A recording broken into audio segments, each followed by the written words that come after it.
La palabra vikingo evoca una imagen instantánea, forjada en el fuego de la ficción popular. Un bárbaro salvaje, con un casco con cuernos y un hacha en cada mano, lanzándose a la batalla en un frenesí de furia ciega. Es una imagen poderosa, pero fundamentalmente errónea. Nos hace plantearnos una pregunta crucial. ¿Cómo pudo un pueblo de granjeros y comerciantes, procedentes de las tierras escasas y frías de Escandinavia, aterrorizar a los reinos más ricos y poderosos de Europa durante casi 300 años? La respuesta no se encuentra solo en su ferocidad, que era innegable, sino en algo mucho más sofisticado: su inteligencia táctica. La fuerza bruta era solo una parte de su arsenal. La clave de su éxito arrollador fue una combinación letal de disciplina férrea, brillantez ofensiva, una maestría consumada en la guerra psicológica y una comprensión pragmática de la economía de la guerra. Hoy vamos a desmantelar el mito y a analizar la realidad. Vamos a explorar la mente del estratega vikingo y a desvelar las 7 tácticas clave que los convirtieron no en simples salvajes, sino en los guerreros más temidos y efectivos de su tiempo. Táctica 1. El muro de escudos. Skaldborg, la fortaleza impenetrable. Para entender la guerra vikinga, primero debemos entender su fundamento táctico, el muro de escudos, o Skaldborg. Lejos de ser un ataque caótico, la formación estándar vikinga era una obra maestra de la defensa y la disciplina colectiva. Imaginemos la escena: una línea de guerreros, hombro con hombro, tan juntos que sus escudos redondos se superponen, creando una barrera sólida de madera, cuero y hierro. Esta no era una formación estática, era un organismo vivo y blindado. Desde las rendijas entre los escudos y por encima de ellos sobresalía un erizo de puntas de lanza, listo para recibir cualquier carga. El muro de escudos era la respuesta vikinga a la amenaza más temida en los campos de batalla europeos: la carga de la caballería pesada. Un caballo no cargará contra un muro sólido de escudos y lanzas. La formación anulaba la principal ventaja de sus enemigos francos y anglosajones. Además, era increíblemente resistente a las andanadas de flechas. Los escudos superpuestos no dejaban apenas huecos y la madera absorbía el impacto de los proyectiles. Pero su verdadero genio residía en su capacidad para moverse. El muro podía avanzar lentamente por el campo de batalla, un rodillo demoledor que aplastaba a las líneas enemigas menos organizadas. Podía pivotar, rotar y cambiar de forma para proteger los flancos, requiriendo un nivel de entrenamiento y confianza mutua que contradice por completo la idea de una horda indisciplinada.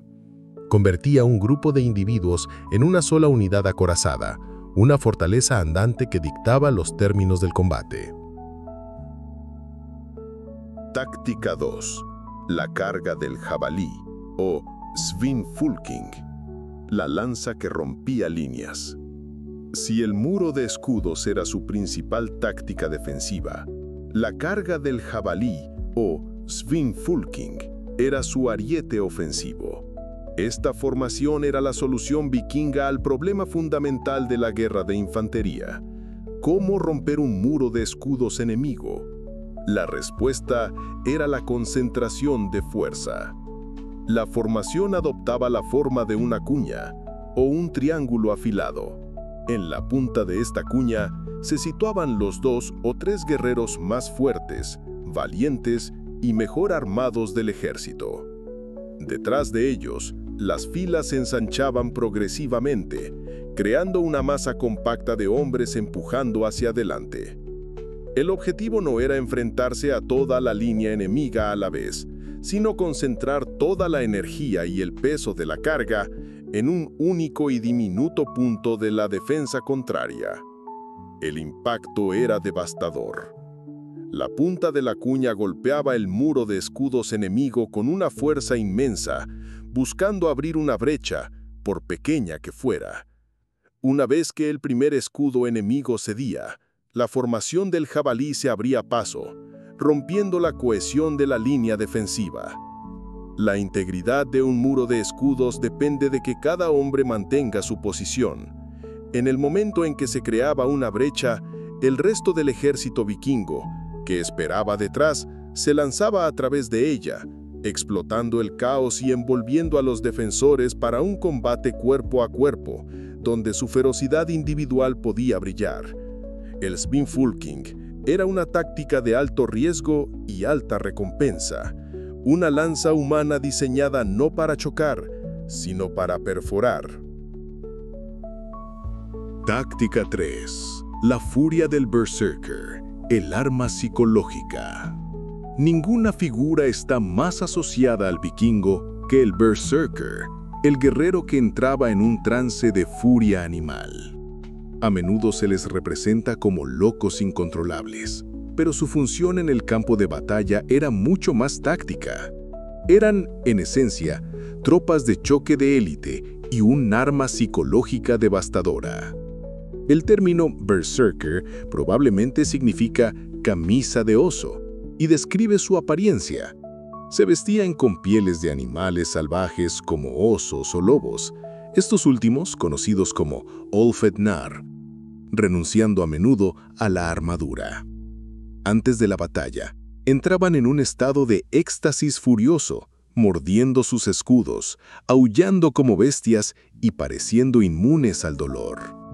Su función principal era romper la moral del enemigo antes incluso de que comenzara el combate real. Imaginemos a un soldado anglosajón, de pie en el muro de escudos, viendo cómo un grupo de estos guerreros bestias se lanzaba hacia su línea, ignorando las flechas y las lanzas. El pánico que sembraban era inmenso. Su ferocidad y su aparente invulnerabilidad hacían que los soldados comunes dudaran, rompieran filas y huyeran. A menudo, los berserkers eran desplegados justo en la punta de la carga del jabalí, actuando como la punta de lanza humana para aterrorizar y romper la sección del muro de escudos a la que se dirigían. No eran simplemente locos, eran un instrumento de terror calculado. Táctica 4. El hacha barbada, el abrelatas de escudos. Mientras que la espada era un arma de estatus, el hacha era el arma definitoria del guerrero vikingo común. Y su diseño más famoso, el hacha danesa o barbada, no era solo un arma de corte, sino una herramienta táctica multifuncional, un auténtico abrelatas de escudos. Su diseño era único. Tenía un mango largo que permitía usarla con las dos manos para generar una potencia tremenda, capaz de partir un escudo o un casco. Pero su característica más inteligente era la barba, el gancho inferior de la hoja. Esta barba no era un adorno, tenía un propósito táctico letal. En el combate contra un muro de escudos, un guerrero vikingo podía usar el hacha no para golpear directamente el escudo, sino para enganchar su borde superior con la barba. Con un tirón brusco y violento hacia abajo, podía arrancar el escudo de las manos de su oponente, o como mínimo, bajarlo lo suficiente para exponer la cabeza, el cuello o el torso del hombre que se escondía detrás. Este movimiento dejaba al defensor vulnerable a un segundo golpe mortal, ya fuera del mismo hombre del hacha o de un compañero a su lado. Era la herramienta perfecta para desmantelar la formación defensiva enemiga, un escudo a la vez. Táctica 5. La guerra de gritos y estandartes. El combate antes del combate. Los vikingos entendían que una batalla se gana o se pierde tanto en la mente como en el campo de batalla. Por eso, practicaban una forma de guerra psicológica que comenzaba mucho antes de que se cruzaran las espadas. Utilizaban el sonido y la vista como armas para intimidar y desmoralizar a sus oponentes. Antes de la carga, el ejército vikingo desataba una cacofonía ensordecedora. Los cuernos de guerra emitían notas graves y prolongadas. Los tambores marcaban un ritmo ominoso. Y sobre todo ello, miles de hombres gritaban y golpeaban sus escudos con las armas. El estruendo era aterrador y estaba diseñado para sembrar la duda y el miedo en el corazón del ejército contrario. haciendo que su cohesión se debilitara antes del primer choque. Visualmente, sus estandartes cumplían una función similar. El más famoso era el estandarte del cuervo. Se creía que este estandarte, a menudo tejido con la imagen de un cuervo, el pájaro de Odín, poseía poderes mágicos. Si el cuervo parecía batir las alas con el viento, era un presagio de victoria. Para los vikingos era una fuente de moral y confianza. Para sus enemigos cristianos, era un símbolo pagano y demoníaco que confirmaba que se estaban enfrentando a una fuerza del mal. La combinación del ruido infernal y la visión de estos estandartes mágicos a menudo ganaba la mitad de la batalla antes de que se derramara una sola gota de sangre. Táctica 6. El Holmgang, el duelo que evitaba guerras. La cultura guerrera vikinga, aunque brutal, no era anárquica. Estaba regida por un estricto código de honor y por leyes. Una de sus instituciones más fascinantes era el Holmgang, un duelo ritual que muestra su lado más disciplinado y pragmático. Cuando surgía una disputa grave, por tierras, por una deuda o por una ofensa al honor, en lugar de desatar una sangrienta guerra entre clanes, a menudo se resolvía a través de un Holmgang. Era un duelo formal con reglas estrictas. Se celebraba en un espacio delimitado, a menudo una piel de animal extendida en el suelo. Los combatientes tenían un número limitado de escudos. Si se rompían, debían continuar sin ellos. El duelo continuaba hasta que se derramaba la primera sangre sobre el espacio delimitado, o hasta la muerte o la rendición de uno de los contendientes. Esta práctica, aunque violenta, era una forma de resolución de conflictos de letal.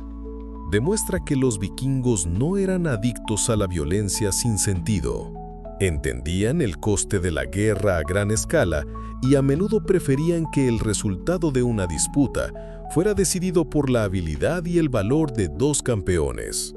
Un Holmgang podía evitar una batalla que habría costado docenas o cientos de vidas, preservando la fuerza de la comunidad para empresas más importantes, como las incursiones en el extranjero. La palabra vikingo evoca una imagen instantánea, forjada en el fuego de la ficción popular. Un bárbaro salvaje, con un casco con cuernos y un hacha en cada mano, lanzándose a la batalla en un frenesí de furia ciega. Es una imagen poderosa, pero fundamentalmente errónea. Nos hace plantearnos una pregunta crucial. ¿Cómo pudo un pueblo de granjeros y comerciantes, procedentes de las tierras escasas y frías de Escandinavia, aterrorizar a los reinos más ricos y poderosos de Europa durante casi 300 años? La respuesta no se encuentra solo en su ferocidad, que era innegable, sino en algo mucho más sofisticado: su inteligencia táctica. La fuerza bruta era solo una parte de su arsenal. La clave de su éxito arrollador fue una combinación letal de disciplina férrea, brillantez ofensiva, una maestría consumada en la guerra psicológica y una comprensión pragmática de la economía de la guerra. Hoy vamos a desmantelar el mito y a analizar la realidad. Vamos a explorar la mente del estratega vikingo y a desvelar las 7 tácticas clave que los convirtieron no en simples salvajes, sino en los guerreros más temidos y efectivos de su tiempo. Conclusión. El muro de escudos, la carga del jabalí, la guerra psicológica del berserker y los estandartes, las brillantes tácticas del hacha barbada y la disciplina del Holmgang. Y sobre todo, un modelo estratégico de guerra que se financiaba a sí mismo. Al analizar estas tácticas, la imagen del bárbaro descerebrado se desvanece y en su lugar emerge una figura mucho más compleja e impresionante, la de un soldado disciplinado, un estratega astuto y un maestro de la guerra psicológica. La combinación de esta inteligencia táctica con su indudable ferocidad y su dominio del mar es lo que realmente explica su éxito. El vikingo no era simplemente un bárbaro con un hacha. Era, sin lugar a dudas, uno de los guerreros más completos, adaptables y tácticamente inteligentes de la Edad Media. Si estas 7 tácticas te han parecido fascinantes, imagina verlas en acción a lo largo de 300 años de historia. Descubre la saga completa de la invasión, la conquista y la colonización en nuestro documental inmersivo, Vikingos, así conquistaron Inglaterra. El enlace te espera en la descripción y en el comentario fijado.